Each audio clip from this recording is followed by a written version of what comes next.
What if the very song that made you a star also marked your downfall?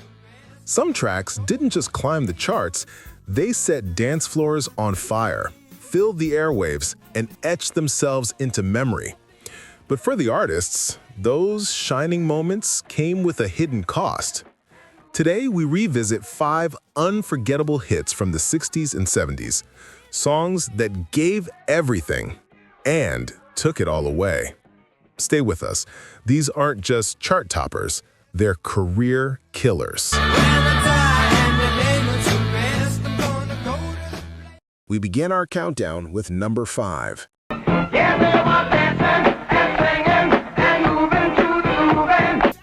It started as a joke shouted from the back of a club and somehow turned into a national dance anthem that still makes people move. Do you remember this funky blast from 1976? 3, 2, 1, go! It was Play That Funky Music, Wild Cherry, 1976. What began as a playful chant became both their breakthrough and their downfall. Funky, loud, and impossible to ignore, the song shot to number 1 on the Billboard Hot 100 and sold over 2 million copies, their only brush with true fame. Wild Cherry and Ohio Bar Band once leaned on hard rock, but one night, after hearing the crowd yell, "Play some funky music, white boy," frontman Rob Parisi scribbled the lyrics that changed everything. Recorded in Cleveland, it mixed funk bass lines, rock guitars, and that unforgettable shout. Burning down the one-night stands. For a moment, they ruled the dance floors, but the magic never returned. Later singles fell flat, albums failed, and audiences dismissed them as a novelty act. Play That Funky Music still gets the party started, but for Wild Cherry, it was the end of the road. I said I must go back there. I got to go back. Now, let's move on to number 4.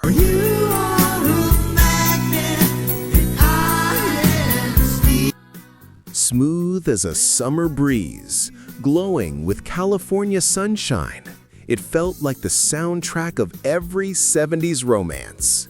Can you guess this soft rock gem? 3, 2, 1, go! You're so close now, I can't let you go. It was Magnet and Steel, Walter Egan, 1978. The song shimmered with star power, but it was the brightest moment he would ever see. Sultry and tender, it had everything a late 70s soft rock classic needed. Yet for Walter Egan, it was a peak that never returned. A former member of Sageworth, he stepped into the spotlight with help from legends Lindsey Buckingham and Stevie Nicks of Fleetwood Mac, who added their unmistakable touch. Recorded at Sound City Studios, the track gleamed with soft harmonies, gentle guitars, and a magnetic chorus perfect for car radios and beach sunsets. Now I told you so, you ought to know. The single climbed to number 8 on Billboard in 1978. But follow-ups faded quickly, and even Fleetwood Mac's glow couldn't keep him in the spotlight. Today, it lives on in yacht rock playlists. Timeless, dreamy, unforgettable. For Egan, though, it was lightning in a bottle, never to be opened again. To show the way I feel. Next, we arrive at number 3. Midnight at the Oasis. Sultry, dreamy, and wrapped in desert heat, this single made her a star just once. Do you remember this hypnotic tune from 1974? 3, 2, 1, go! Come on, cactuses are red. It was Midnight at the Oasis, Maria Muldaur, 1974. This song purrs more than it sings, smoky, seductive, and unforgettable. For Maria Muldaur, it became both a breakthrough and a ceiling. Before this, she was a respected folk and blues performer in Greenwich Village. Stardom wasn't her aim, but when she cut Midnight at the Oasis at Warner Bros. Studios, everything shifted. When I take you for a ride, come on. With David Nichtern's playful lyrics and Muldaur's sultry delivery, it blended jazz, folk, and exotic imagery into something instantly unique. The track soared to number 6 on Billboard, earned a Grammy nod, and suddenly she was everywhere. TV spots, magazines, radio waves. But follow-ups went back to her bluesy roots, critically praised, commercially ignored. She refused to chase the pop spotlight, and soon the industry let go. Midnight at the Oasis still drifts through time, a desert dream frozen in music. For Maria Muldaur, though, it was a twilight that never returned. No, when I take you for a ride. Now let's move on to number 2.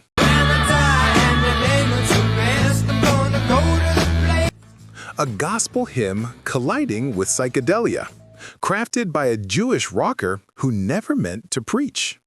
Does this otherworldly anthem ring a bell? 3, 2, 1, go!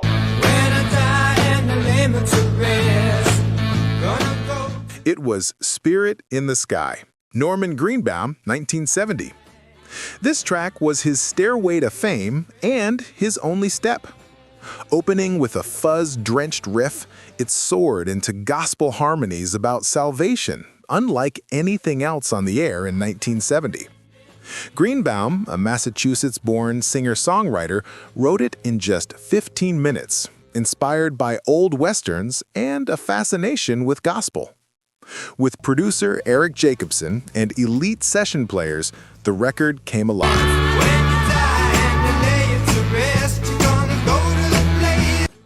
The single rocketed to number 1 in the UK and number 3 in the US, selling millions. But every follow-up release fell flat, and he was quickly branded a one-hit wonder. Spirit in the Sky became immortal, featured in films, ads, even NASA playlists. For Greenbaum, though, it was both a blessing and a full stop.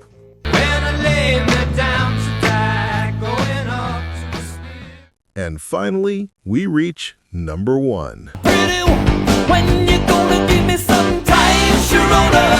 It exploded like teenage fever pouring from a speaker. It topped the charts and crushed the band behind it. Do you remember this relentless rock hit? 3, 2, 1, go! It was My Sharona, The Knack, 1979. This track didn't just define a year, it burned out a career. With punk's punch, pop's hook, and the raw obsession of young desire, My Sharona wasn't just a song, it was a cultural eruption. Formed in Los Angeles, The Knack burst onto the scene with this debut single. Inspired by Doug Fieger's real-life crush on a teenager named Sharona Alperin, they recorded it at MCA Whitney Studios under producer Mike Chapman, the hitmaker behind Blondie and Suzi Quatro.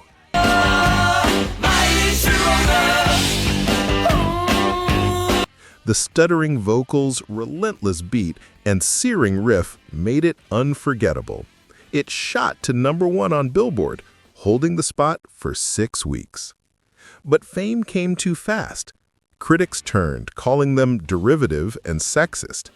The next album tanked, and fans moved on almost overnight. The Knack never escaped the shadow of their own monster hit. My Sharona lives on. The band, however, didn't.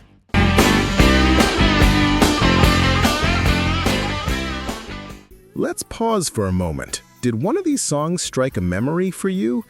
Maybe you danced to My Sharona at a high school party, or sang along to Spirit in the Sky on a road trip with the windows rolled down.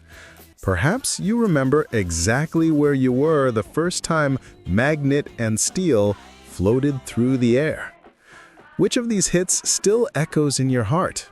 And did any of them surprise you? Share your story in the comments. We truly read them all. After all, this channel isn't just about our stories, it's about yours. Some songs blaze so brightly, they cast shadows the artist could never escape.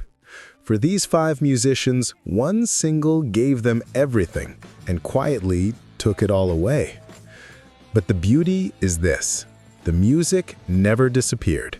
It lingers in dusty vinyl shops, old radios, and maybe even in your own collection. These tracks may have ended careers, but they became timeless echoes of an unforgettable era. If you enjoyed this journey back, don't miss our next video, where we revisit the soft rock treasures of 1978 that still make hearts ache. Thanks for joining us. Until next time, keep the memories alive and the music playing.